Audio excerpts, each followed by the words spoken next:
Hello, and welcome to Purlfect Pairings. Purlfect Pairings on the road. My name is Gayanne, and my pronouns are she and her. Hi, and I'm Karina Moore, Louie Lola yarns here in Tasmania, and my pronouns are she and her. Before we start today, I'd like to acknowledge the indigenous people of the land on which we're recording, the Palawa people of the Latruita. Thank you, the Latruita nation, and pay my respects to their elders, past and present. Welcome, whether you are a new visitor or a longtime podcast listener, you are so welcome here. And here we are in Tasmania. Yay! Thanks for coming. Oh my gosh. It finally happened. I know. I'm really so thrilled to get here. Flew in this morning for a bit of a weekend and couldn't not stop by. I wouldn't have forgiven you. We were basically driving past. That's anyway, right. So, Thanks for coming to our little part of northwest Tassie. So, and it's God's country. It is. You'll discover that. It's absolutely beautiful. The drive here from Launceston's been just gorgeous farmland, and and Mount Roland right here is stunning, absolutely stunning. So if you are in this neck of the woods, you just must stop by. But we are here to learn more about Karina and Louie and Lola yarns. So how did it all begin? Tell us the story of Louie and Lola. How did you just get started? Well, rewind, I guess, 10 years. We were living in Darwin, and It's a bit far from Tasmania. Originally from Sydney, but moved there for work for a few years and had an absolute fabulous time. If you ever get the chance to live up there, highly recommend it. But it's hot and humid for a lot of the year as well. Mm-hmm. And my partner Ian had joined me and wasn't acclimatising though to the midges and the sandfly factor. Yep. So his work contract kind of came to an end, and we're like, okay, well, what do we do next? Do we go back to Sydney? Mm-hmm. But he had friends who'd moved to Tasmania previously, and he'd come down regularly to visit them on holidays, and I'd always thought I'd like to retire to Tassie. And we'd come down a few times ourselves, and I'd never been to Tassie before that, and it blew my mind in terms of just the quality of lifestyle, the countryside, the fresh air, the produce. I'm like, I'm in love here. I could see myself here. So when that Darwin thing came to an end, I'm like, why wait? Let's do it now. So moved here 10 years ago. Have you always been here? Right here. Yep. So just outside of Sheffield at the base of Mount Roland, and it's the tourist route to Cradles. So the property we bought had previously run as a bed and breakfast, and so our plan was to get that up and going again, and one of us would work, find other employment, which ended up being myself down at local government in Devonport, and Ian ran the bed and breakfast. We did that for a number of years. But in the course of that employment in local government, the lovely girls there were like, you're new to town, you don't know anybody, come join us for our knit group that we have once a week at lunchtime. Oh. So here I was. Mum had apparently tried to teach me to knit many moons before that. Okay. And it obviously didn't stick though. I was just going to say, were you a knitter at that time? No. Okay. I'd done lots of crafty things. Mum had always done amazing tapestries and cross stitches, my grandfather too. And I'd done that as a teenager, but that had kind of gone by the wayside. Textiles in high school and everything. But so yes, took me 6 months to knit the most ugly, dodgy, half fisherman's rib, rainbow coloured scarf. Do you still have it? No, I couldn't handle it. Hey, we need to show that now. I know, the girls kick me like, you should have kept that. But yeah, so basically very quickly got hooked after that and discovered Ravelry and and knitting podcasts on YouTube and the deep, deep rabbit hole of hand-dyed yarn. And a stash kind of got snuck into ship to work, basically. So I'd sneak them into my work bag home and under the bed. And Okay, confession, I've done that as well. yes, it got to a point though where you kind of couldn't hide it anymore. Yeah. So so knitted my life out for quite a few years, had a blast and knit groups and learnt a lot. And then the opportunity came to go to Circus Tonic Handmade, did a workshop on speckle dyeing when she still lived in Sydney back in late 2018. Okay. So girlfriend and I said, hey, love to go meet Hannah, stay with my parents. So we went to that one-day workshop with her in the Happen store in Sydney. Okay. And really enjoyed it. Wasn't something I was looking to do at all, but then got some dyes for Christmas, started playing of a weekend, and after 6 months it was like, there's a bit of yarn here. Can't really knit at all. Yep. And then have that whole internal talk and struggle, you're not good enough, but it's a learning process, which is amazing. But eventually went, what have you got to lose? Just open an Etsy shop, if you sell one skein a month. That's fine. That's good. Fabulous, That's what happened. So July 19, so coming up nearly 5 years now, we opened on Etsy and it went really well from day one. And then COVID hit and it tripled, I would say. Wow. As a lot of people would, also attest to in the industry. Like, obviously, lots of knitters at home with time on their hands and not going out on holidays or to restaurants. Yeah. They needed yarn to keep the needles going. We all wanted Happy Mail during COVID. That was literally, I think, what kept many of us going through COVID was the visit from the postie. It was a highlight of the day.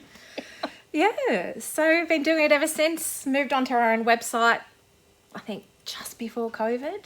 And then COVID, I was working in Launceston full-time as a shopping centre manager at that point. But doing some work from home during the week and dyeing after hours, and it was a whole bit.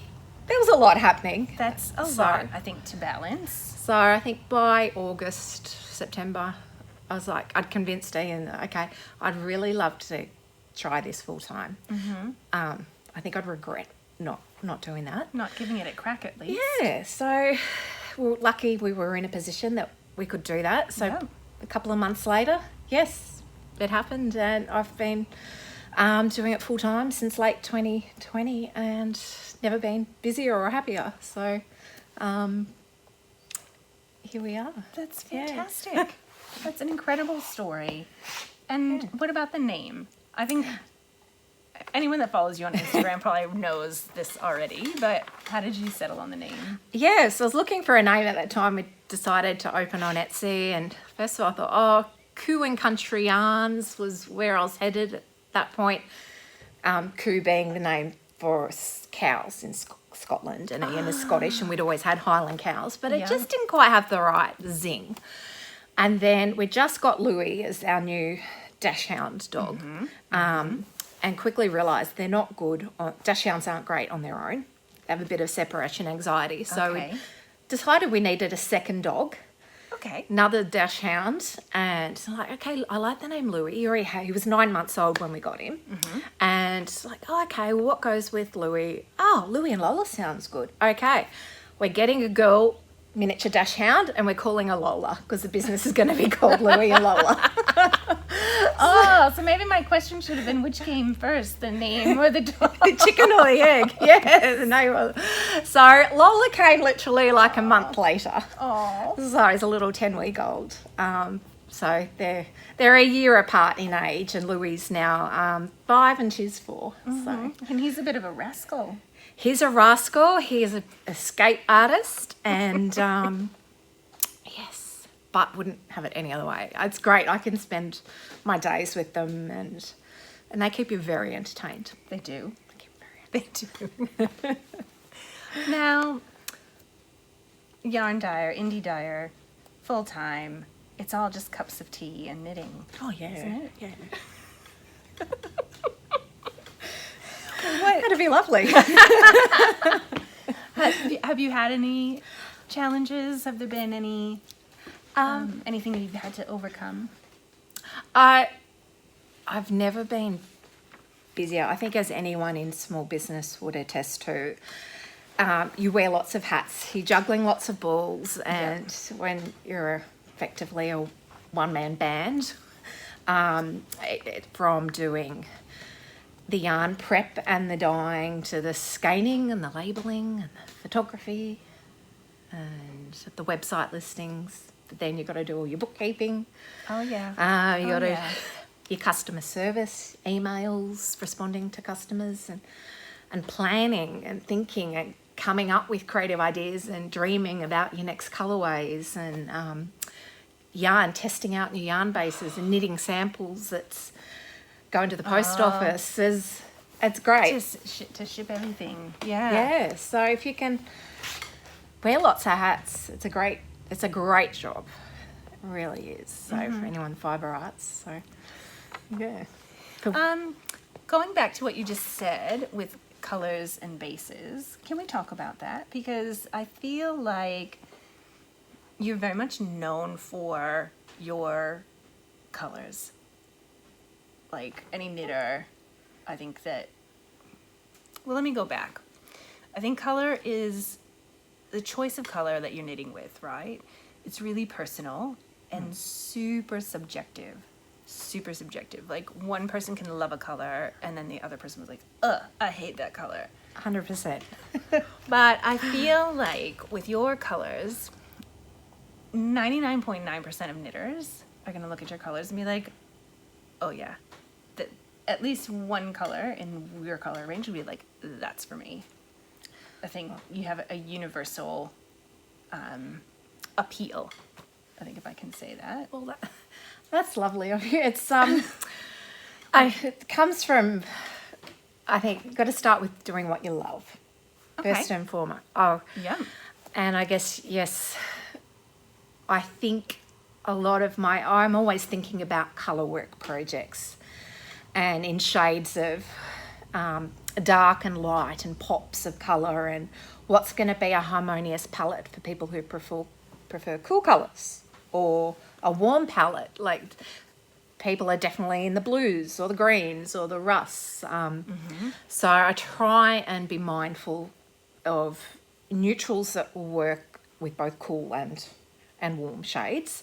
In terms of then, I guess I do like quite rich jewel tone saturated colours. And I guess it's evolved over time too. If I look back to some of my early colourways, there was very heavy with variegation and speckles. I have a few speckles.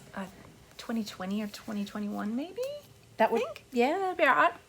And I'll probably look back at my last 18 months, 2 years, and I definitely shift towards more tonals and semi-solids, probably because I'm always thinking more colour work projects and sweater yoke designs. And I guess your taste in yarn bases changes over time too. So when you start off, it's all pretty much you're learning on superwash bases. And I've heard from other people that I've spoken with that superwash yarn takes dye very well. Yes. And that's why there's a lot of, or there's a high prevalence maybe of superwash yarn from indie dyers or from smaller hand dyers, because it just takes that dye and gets quite vibrant. And is more easily available as well. But over time, realising that now my preference is non-superwash yarns, untreated yarns, and being able to source some beautiful bases that I really enjoy dyeing, but they don't speckle well. And I think that they've got such a beautiful provenance to them and how they've been created. I want to do the best job I can possibly do to bring those to life, and how I can envisage them being knit up or crocheted up, that I like them as semi-solids and tonals. And that's the way they dye best. So the Cormo is a great example of that. Should we have a look at them? We can have a look at them. Yeah. Show and me. tell. Yeah. Show me. What are your favorite bases right now? So this one, I guess, is... I love that color. This is... So Cormo was really interesting. I would watch a lot of knitting podcasts and people saying, oh, we're going to Rhinebeck and we're going to... First thing on our shopping list is Cormo. I'm like, what's that? I hadn't heard of that here. Okay. Turns out, after a bit of research, it was actually developed in Tasmania in the 1960s by a sheep breeder by the name of Ian Downing down in Bothwell. Bothwell. It's west of here? It's south of here. It's just north of Hobart. Okay. And basically crossed a Saxon Merino ewe with a Corridor ram, and he was selling a lot of his fleeces at that time to Japanese mills, as I understand it, and they wanted greater consistency from shearing to shearing.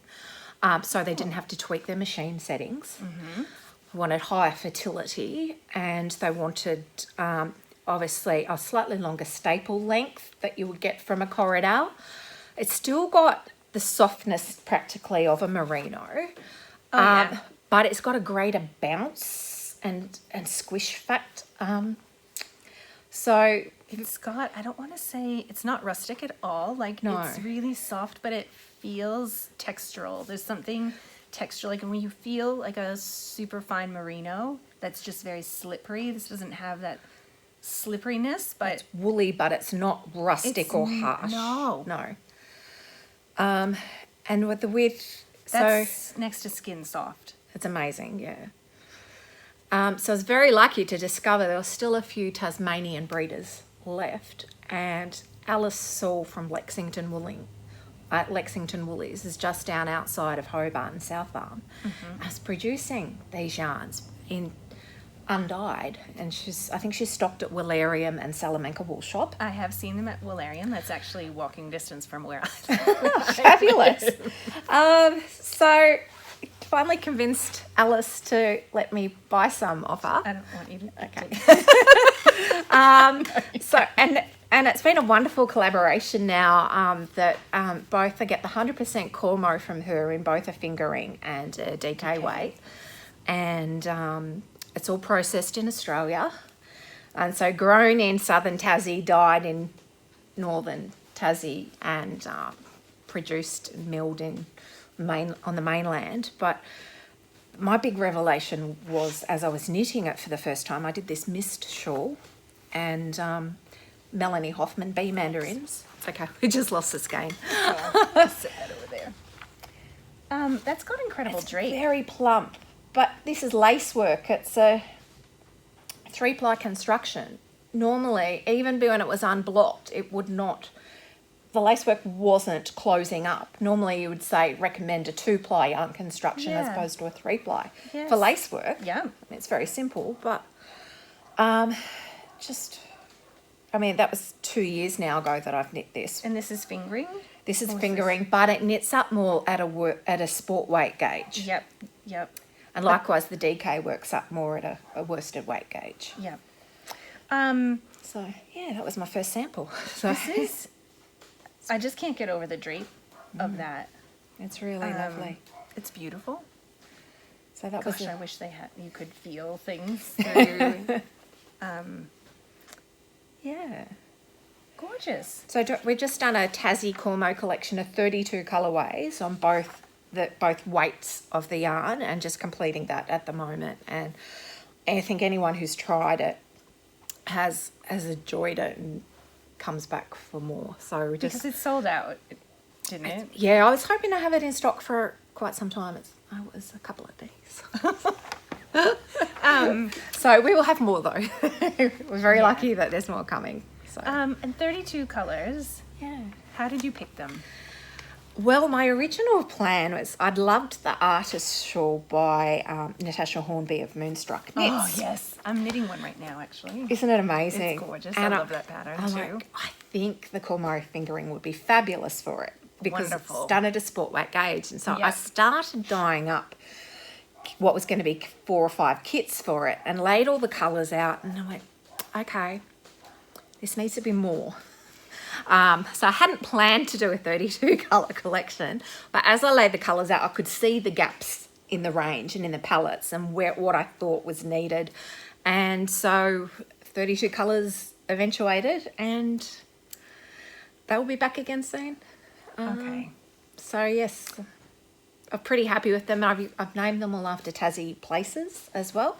I think that's lovely. Yes. Because it just reinforces the provenance of the yarn. Yeah. And, That's all right. it's all right. Oops. And that was the Vera. Oh, it's Macau. a Tulipani. Tulipani. She's knit that in the Cormo too, which is, Oh, that's beautiful. yeah, that was another good one. I love this color as In well. the olive and oak. So. This is one of my favorites of your colors. Yeah, so I love that, and I love the Tulipani it's beautiful design. pattern. I can't take credit for that. Vera knit this one. So Did she? yes. Oh. Yes, that's one of the good bases. And then there's the merino possums. There is the merino possum.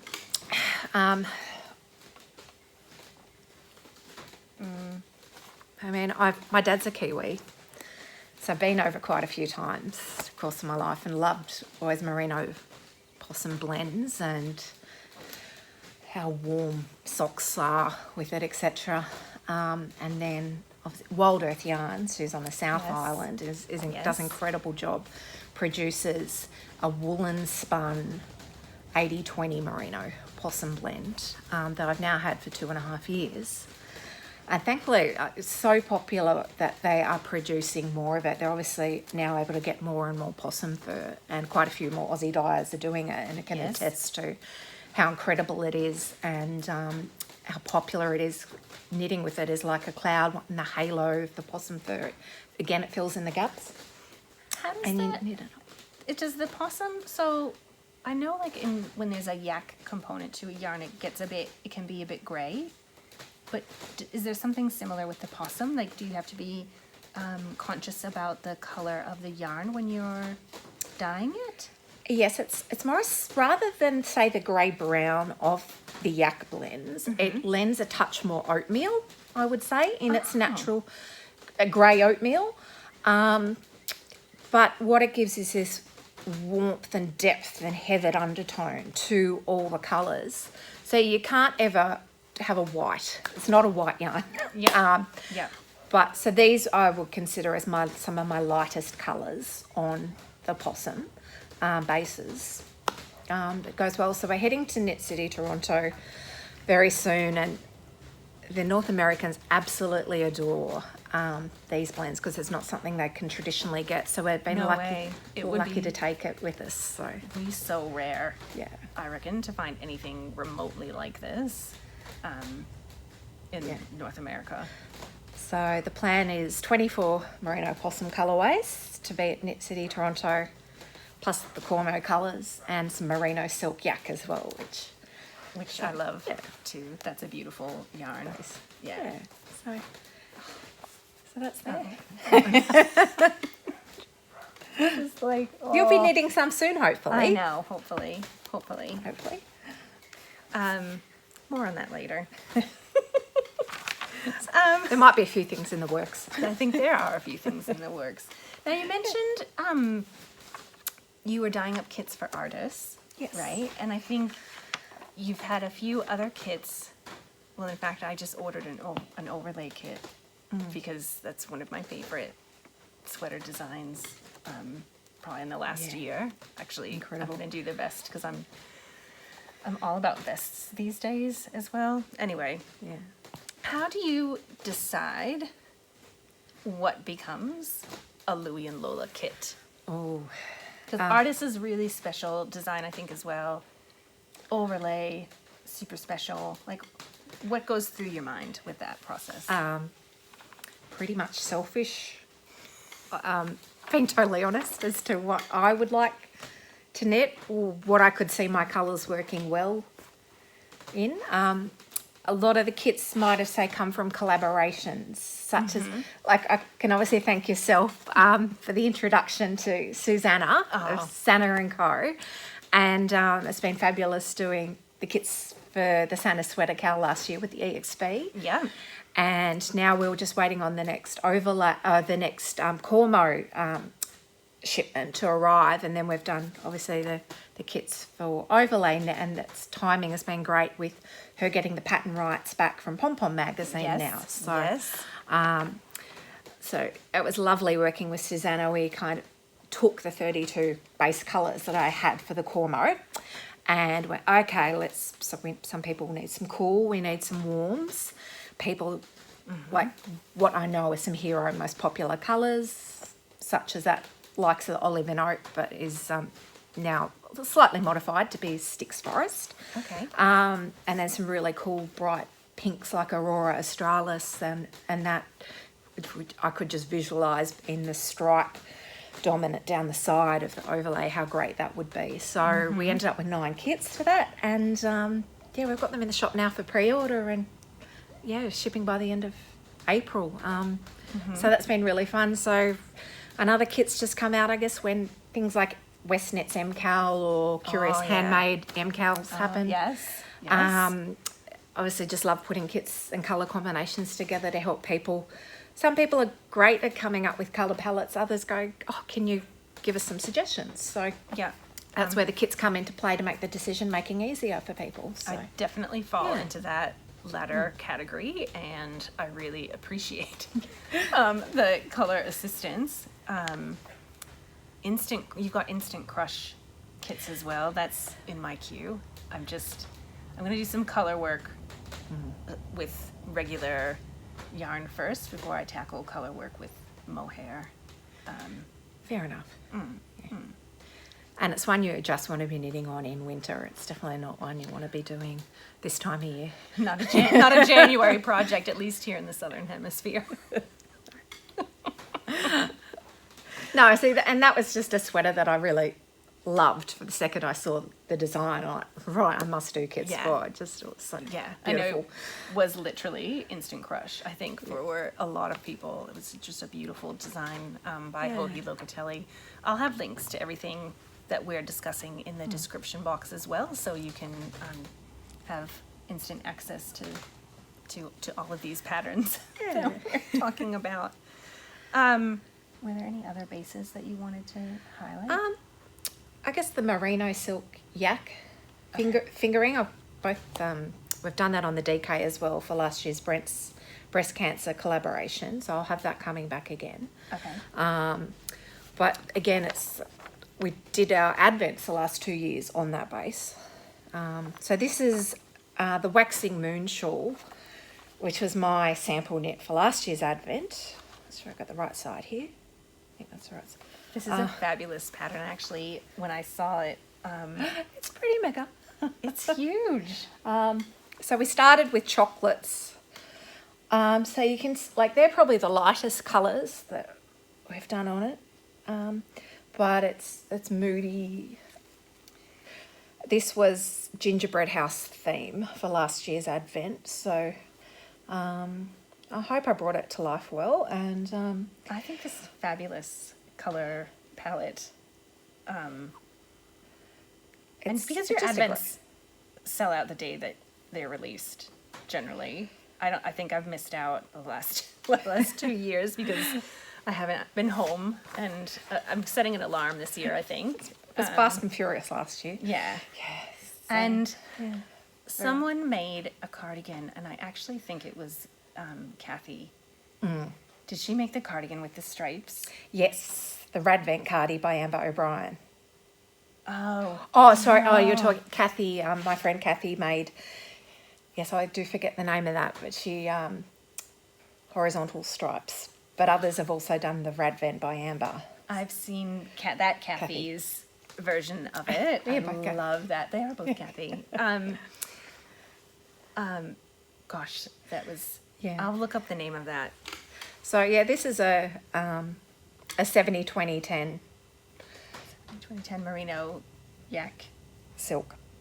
Yeah, Oh, sorry. Oh. This was nylon rather than the silk. Apologies. I do normally have merino silk yak as our standard base, but for the Advent, because the last few years this has been the only one that's been available as minis. Yes. That's changing this year, which is fabulous. That's good. It just, the one with the silk component obviously just has a touch more sheen because of that silk fibre. So yeah, so we're taking that to Toronto as well. So. Are you doing an Advent this year? We are doing an Advent this year. Can we talk about that actually? What goes into your planning an Advent? Like how do you, what's the process? Are you starting now or? Starting now. You never stop thinking about it, really. It is all consuming, but I get so much joy out of doing them and planning them, and it's seeing people open them. So at that point, you're then starting to think, okay, what could be a lovely theme for next year? Do you have it set yet? I do have it set. We're going to be announcing that in the next week or so.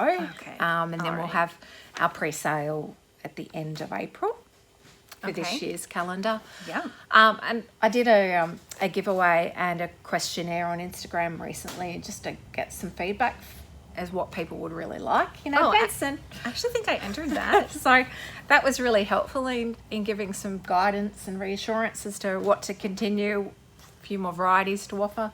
Was there any surprises that came out of that?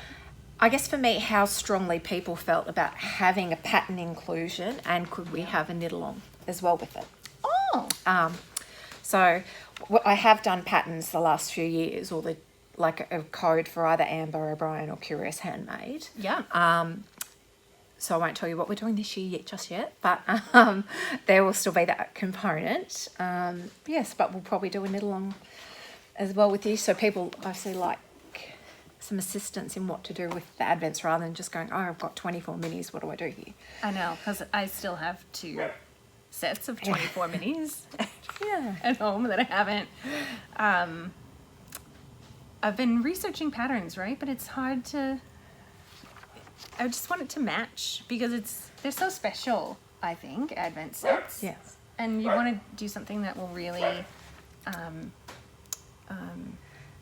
honor the effort and the work that has gone into dyeing those projects. But also be something that you're happy to wear. True. Or use, I suppose, use. in the house or whatever. So definitely, but it's all consuming, and it's a big production line, and so it's dye. Planning the colour palette, doing prototypes until you're happy with the exact palette you've got. So I can have them done on the computer in Photoshop as to, based off my inspiration and visually on the computer, how I think they're all going to look. But then you've got to translate that into the dye pots and on the bases that you choose as well. Yeah. And then for me, I enjoy putting together the extras that are hopefully going to be meaningful and special and add value in the Advent for people. So like we've had beautiful custom hand balms and stitch marker sets, and Thread and Maple did as a custom leather Notion zip pouch last year. Yes. So we'll have some more beautiful surprises this year. So I really like putting the whole package together, and thankfully Kathy, one of my friends, has helped me the last few years with all that side of things, because it's that's a lot. It's a lot. Yeah. Speaking of Thread and Maple, a few months back I won a beautiful tote bag from Lovely Loops Designs. Thank you so much. Incredible, Kylie. I love that tote bag. You work quite closely with Thread and Maple. You're sharing the stall at it's Knit City, Toronto with them, and you carry quite a bit of their products, and one that I love, which is the needle binder. Can you show? I could show you the needle binder. Yeah. So they're amazing. Yeah, Sam and Olga, basically, I was looking for some scissors. I wanted some good quality, nice embroidery scissors, sharp but attractive and not gaudy for the shop. Yep. And so a few years back, I found they had them, and I think I'd seen them featured once or twice. And yes, they agreed that I could stock some of their stuff. And then I saw a few other things that they had, and really started getting them in. And it's like, oh, this is next level. This is luxury knitters items. I guess it's the frustrated old ex-shopping centre manager in me. I always wanted to play shop. Would be the way I would put it. I could go in and see a retailer and go, oh, I wish you'd display that differently, you know, or here's a gap in your product line, but they weren't my businesses. Yes, okay, I had that experience and could see and give guidance, but it's their businesses at the end of the day. You're really just the landlord, the property manager, and trying to keep the ship together, so to speak. Yeah, you're keeping the lights on. Then to then be able to curate and offer in Louie and Lola's shop a range of lovely tools and accessories, including thread and maple that I adore and was lucky to be the first one to bring to Australia. The needle binder was something they came up with late 2020 and is an absolutely customizable needle storage solution. So if you are a knitter with a capital K and you have multiple needle sets, but you don't like the way that you've got them in all different kind of Oh my gosh. zips and pouches. Or if they're just thrown in a basket. Yeah. And you have to rifle through every time you want to try to find a 3.25. Yeah. Sam and Olga from Thread and Maple surveyed hundreds of knitters in coming up with this design and prototyped it, and their leatherwork workshop is in Ukraine. Yes. So this is beautiful. Just as they were about to launch this product, COVID happened, and trying to not COVID, obviously COVID happened, yes, but the war in Ukraine broke out. And half their workforce was obviously taken out to help with that. Yes. Power outages. They've just done an amazing, incredible job. And then to still keep evolving and producing the most incredible products. The resilience. Mind-blowing resilience. I can't even imagine, like... Yeah. Next level. So this is my one. It's now 4 years old. And that's basically customized pages by brand or page type according to suit what needles you might have. You don't actually have to go the whole thing like folio binder like this. You can just go an individual page if that's all you want. But the way they've done it, it's, I guess, ring bound. Oh, yeah. And so they just snap in. And they just snap in and out. So pages for that one takes fixed circulars, for example, and then as a Chow complete set of tips, that's another fixed page. You can take up to about 12. Then they have them like for the different shorties, that Luca sets, higher, Addy, you name it, DPNs, a cables organizer page. It's like a little Rolodex style. But the amazing is you're then traveling or what have you, and you don't want to take up your whole big thing. You take that. Oh, and you because fold it goes up like this, right? and you take your little zippy things off. I did it the wrong Go side. either way. And then they just snap shut Yeah. like that. So it's a lot of inventory. It's quite incredible. They've thought of everything. And you could even, if you have so I have a project bag with a little ring clip inside, so you could clip that in onto your ring clip in your project bag as well. So it just and they've got stays all the put. accessories to match, like tape measures and everything in the same matching coordinating leathers, and you've got a choice of leather colours, and they're pretty amazing what they do. So I'm very lucky to have all their stuff, and if there's ever anything that people want that I don't have in, I'll always get it in for them. And I love their wooden trays. They've got beautiful wooden trays. They have these baskets that you can see behind us. Yeah. Things you're happy to have in your home that you think look nice but are functional and will last the distance as well. Like these binders, yes, are expensive, but if you take care of them, they'll last you a lifetime. Without a doubt. So it's, I get a lot of joy just having it there and patting it and Well, I've heard that from a lot of people too. and I just think to have things organized, like if you don't have a set that has come with like specific, I was going to say container, that's not right, but storage solution. If you just randomly, like I do sometimes, buy needle tips and they're just everywhere, and it would just be really even more calming than knitting to have them stored like that. Yeah. So I'm excited to see what else they release. There's a few cool things in the work, like crochet pages. Oh. So for all the crocheters out there, you'll have a binder option soon. But I love there's lots of other. That tote bag as well is beautiful. This one? Mm-hmm. Because that's coming out soon. It's with Olga Putano. Yes. Right? She does those beautiful colorwork yoke sweaters, and I think she did a cowl in this design. That's right. Yeah, and that was a fundraiser for UNICEF Ukraine at the beginning of the year, and they did the cow pattern, the yarn with Primrose Yarn Co, and the thread and maple bag with the same motif embossed on it. The bags will be coming, I believe, very soon as a regular item, but without the embossed fatherland motif. Oh, okay. So just waiting on. I love that size too. It's fabulous. I'm using it as my everyday handbag too now. So. They're very sturdy. I use mine as well, Yeah. and I carry my iPad around in it. It's not too heavy. Yeah.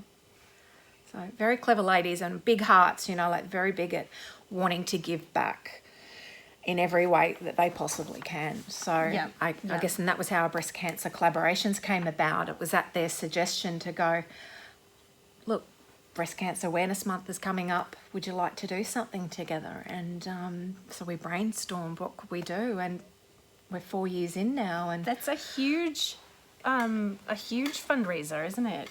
Oh, the community, our knitting community is incredible. And it's international, isn't it? Oh, yeah. There's a bit of healthy competitive nation. Canada versus Australia now. It's like, oh man. Oh, that Jodie Brown, she's got a lot to answer for.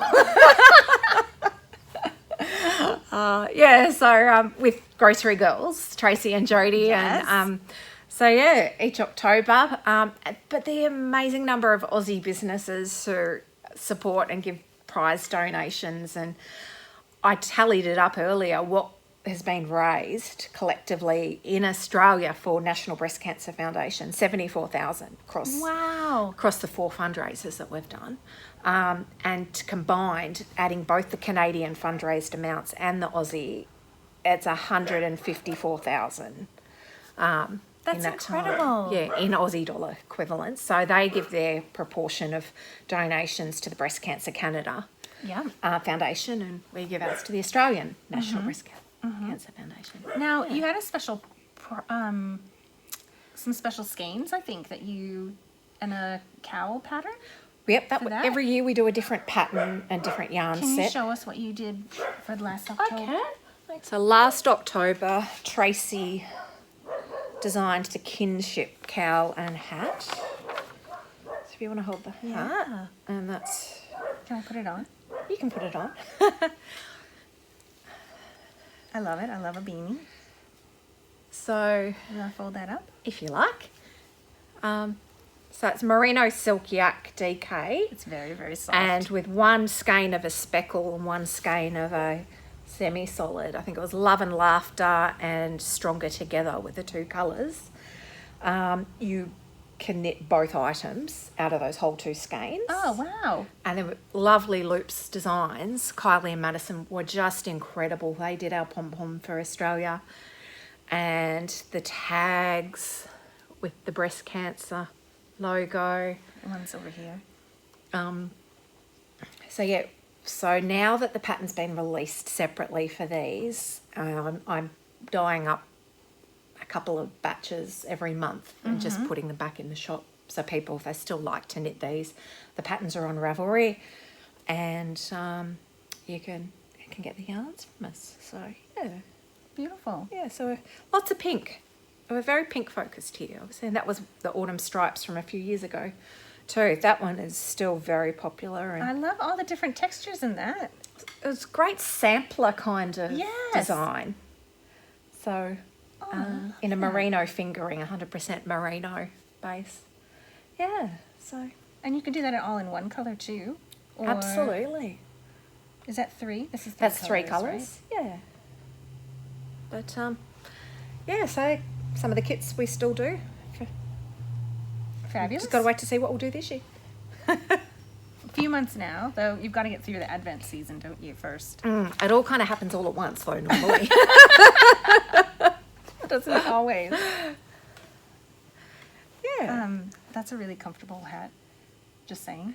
And great amount of rib in it, too. Yep. Yeah. Enough. So, well, my hair's not that flat. After putting the hat on. I wish I had your curls. Oh. So very Thank flat.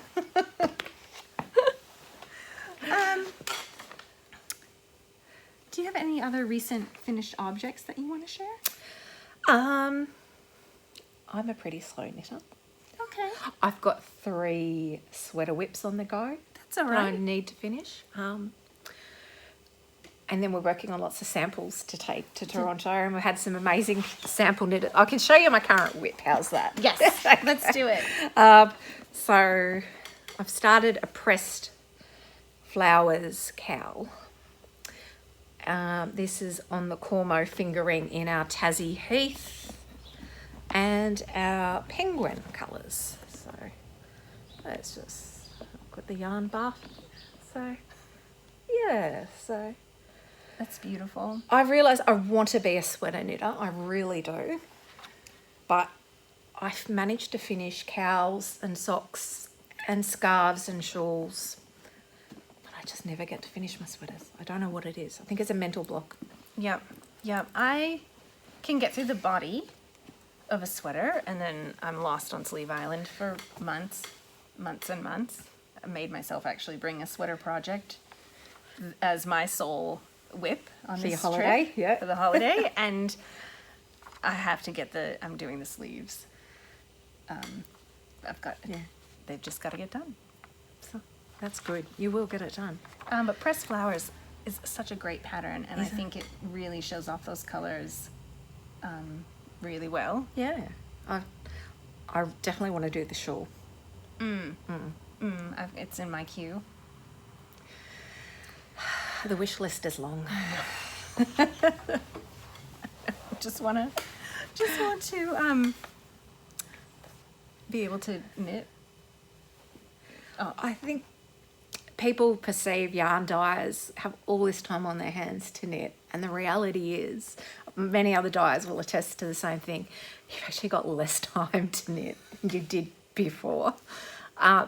We're looking across at my stash, all those boxes up there. Is that seriously? In front of us, and like you get the gilts because you've got such gorgeous, beautiful yarn that you've collected over a good amount of time, but you feel like your time should be spent knitting samples in your own yarn. You do have. So then you've got this stash that kind of looks back at you and goes saying, knit me, and you hope to get to it. So I see some fibre in your stash as well. Do you spin? that's a new rabbit hole 2 years ago. That all the recent... Look at that pink. That could go home with you. Very lucky down here in Tassie. There's a big spinning community, and it was through a lovely customer, Megan. It was the beginning of the year a few years ago. I think I'd put up on an Insta story, right? One of my goals this year is I want to learn to spin. I'd bought a spinning wheel on Gumtree a few years beforehand, and I'd tried on my own, and it just did not happen. Like that whole pat the head, rub the tummy coordination was lacking severely. Okay. And without any guidance, with this beautiful antique wheel, it just sat there as a decorative item in my shop. And then Megan, when I said, right, my goal is to do this, Megan, one of my lovely customers here in Tassie, she was like, did you know there's a workshop happening down at the Lucky You, which is in Oatlands, one of our fabulous yarn shops. And Karen and Jed Eddington, who's the queen of Tassie fibre and sheep and yarn, it's nothing she doesn't know. They taught a small group of us that particular beginning spinning workshop 2 years ago, how to spin, and it's been another deep dark rabbit hole that I just adore, and I think it's just deepened my love and understanding and of yarn construction and different sheep breed types. So I'm excited to see where you're going to go with it, with your spinning adventure. Okay, now you're happening. Now that I'm pinching and drafting, I think that's what it's called. Pinch and draft. Park and draft, sorry. Park and draft. But you got to pinch. You do have to pinch. You do a lot of pinching in park and draft. So thank you. We might get on my wheel after this. Oh boy. Okay, definitely. Spinning is great, and I just watched your interview with Laura earlier, and obviously she was talking about drop spindles. I've never done that. I've only been on wheels. Yes. But it's amazing. It's just this therapeutic, calming, and it's, she talked about, obviously, you've got to be in control and charge that wheel, but it's like learning to ride a bike.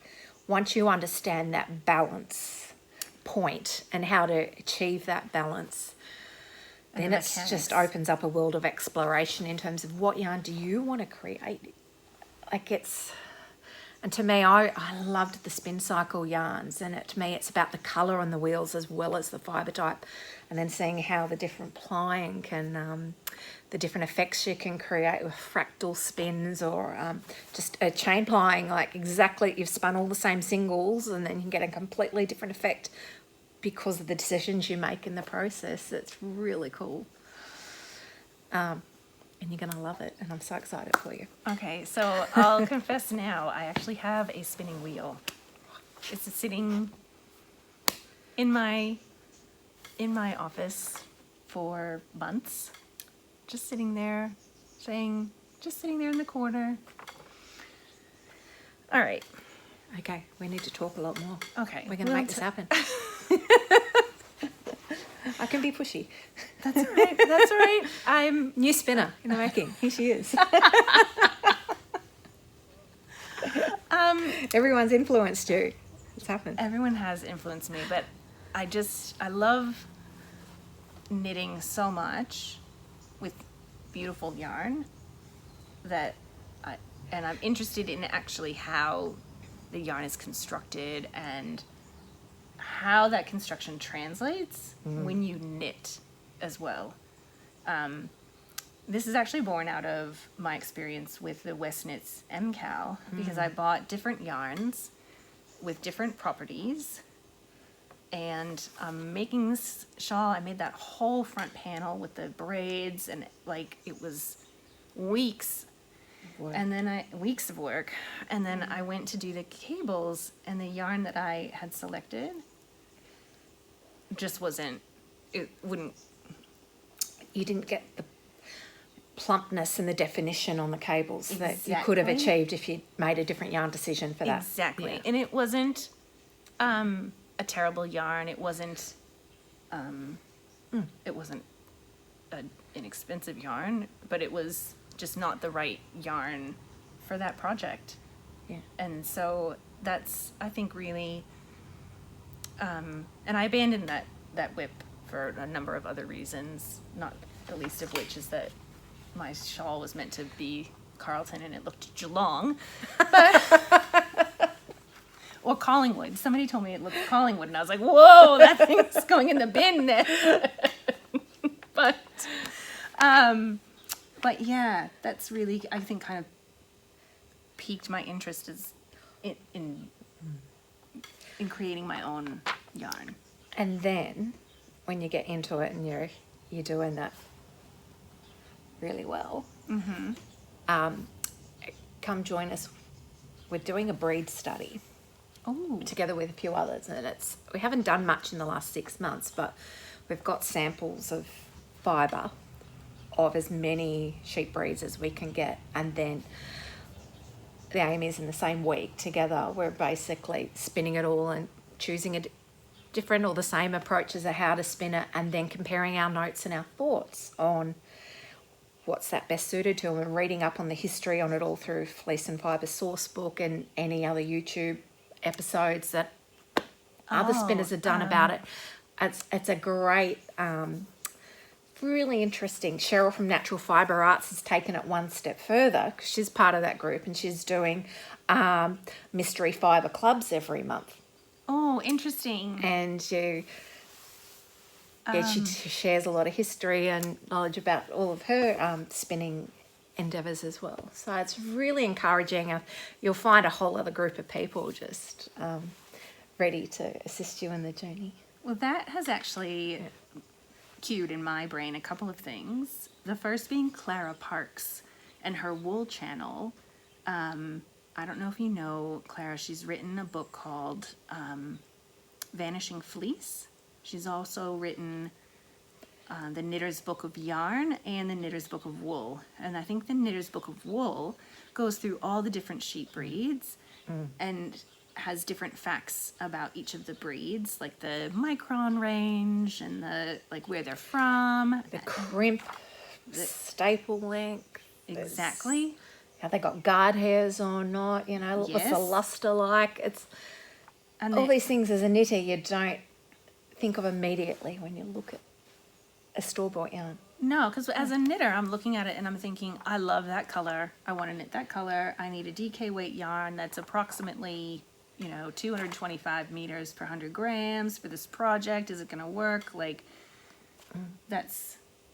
And don't you think, though, that that's the beauty of something in terms of fibre crafts? It's an ongoing journey of learning.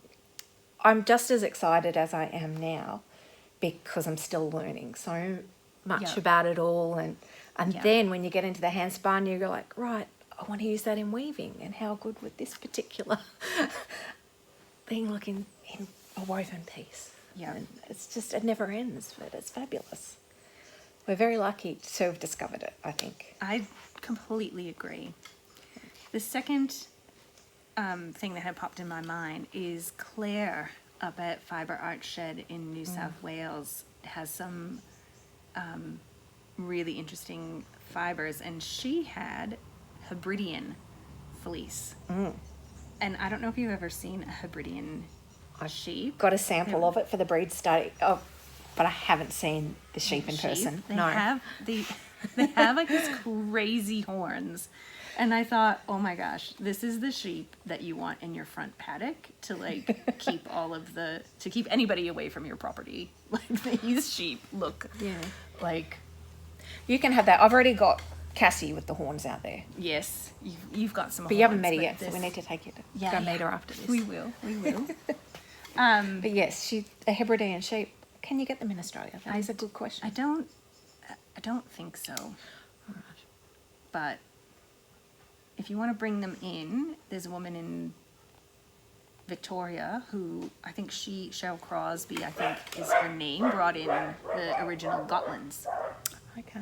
To Australia. So I think it can be done. There's lots of sheep out there. I want them all. Unfortunately, my sheep is a eunuch out there. And he's a self-shedding wilterpole. Oh. His name is Claude. And we've got him because he was a eunuch and they didn't know what to do with him. But we just wanted a buddy company for Cassie. Yes. So now he's just going to be like this forever pet. And he's hilarious. And the dog's still his food. Oh, no. He's got a little personality. He stomps his little foot. But he hangs out with the cow all day long. Best friends? Best buddies. He's never going in the freezer. I can't spin his fleece. It's very sad because it just drops off in the paddock as a self-shedding wilterpole. Yes. I do collect it occasionally and look at it and go, oh, this is very sad. It's going in the garden. Versus a friend's got some beautiful Polworths. She brought some samples of the staples and like, Polworth is beautiful. And she showed some to Tom at Bendigo. Oh, yeah. And he's like, that's a good Polworth. It was very validating. They have beautiful Polworth yarn. Sorry, we got off track there. No, that's okay. What do we have left to talk about? Oh, any favourite knitting designers? We've talked about a few. Yeah, probably what's calling to me the most at the moment. I'm really loving everything that Natasha Hornby from Yeah. Moonstruck Knits is putting out. I think she's just... Seriously, like one after the other. Like, cue it up, cue it up, cue it up. Just very thinking outside the box. And I first discovered her through Fruity Knitting. Yes. Andrea interviewing her quite a bit, but she's definitely on a roll and I want to knit it all. My sister's mother-in-law test knits for her. Oh, wow. I know. Beautiful. I can't go faster for shawls. I always enjoy Helen Stewart, Curious Handmade, just how beautifully written and classic and romantic. So I'm doing the MCAL 24 birds at the moment, but just always love that. And you had some beautiful kits for that. I had a lot of fun. I came this close to doing that. It didn't work out because I had to test knit at the same time. Yeah. My fantasy knitting is far bigger than what actually happens on the needles. Yeah. But I want to knit it all. Just need the time. Now you've got your big trip to Knit City in Toronto coming up in May. In May. Lots to do beforehand. Where else can viewers find you? Well, we're here in Northwest Tassie, so we do have a little dye studio shop here that we open by appointment. So if you are holidaying, feel free to reach out with an email or a message, and if it works out, we're welcome to come in person. Otherwise, on our website is where, so I try and basically do it as shop update releases and focused on a certain base at a time or a kit. So sign up to the email newsletter is probably the best way to find that. Hang out on Instagram more than I do on Facebook. I had hoped to do Bendigo this year, but then the Knit City Toronto opportunity happened very suddenly. I felt like it was a bit of a once in a lifetime opportunity, so that won't be this year. But I'll be there, but just not having a stall, just a bit too much in terms of trying to produce for it all at the same time. So. Completely get that, but maybe go check out Susanna Kaartinen at Santa & Co. her stall, and you might be able to find something a little bit special. Fingers crossed, yes.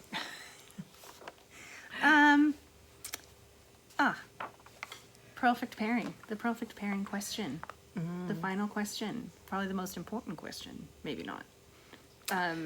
What do I like? What do you like to, what's your beverage of choice when you craft? Well, since I mainly knit at night, it's probably a glass of rosé is my pick. But other than that, it's really, I like my soy flat white. I kind of really like my coffee machine a lot. Yeah. But I will tell you, Velo has a beautiful rosé. She does. I'll try and link that too. See if I can find if they have a web presence. They do. So we got Gayanne. She went to lunch in Launceston at Velo Wines, a beautiful place in Lonnie. The restaurant is called Timber Kitchen, but the wines are very good. It was Very beautiful. good. All right. Well, thank you for coming to visit. Oh, thanks for having me. Thank you for having me. And this has been really, really fun. I knew, because of our previous collaboration, I knew your story, and I thought it was just so interesting that other people would also find it fascinating. Yeah. Oh, thank you. You're welcome. Yeah, the journey continues, so... Always. Now to spinning. Now to spinning. Sorry, we've got to go now. We've got to go spin. All right. Until next time, everybody, thank you so much for joining us. If you liked this episode, please give it a thumbs up. And for more fun Australian knitting content, please subscribe. And until next time, maybe we'll say happy spinning today. Happy spinning. Bye.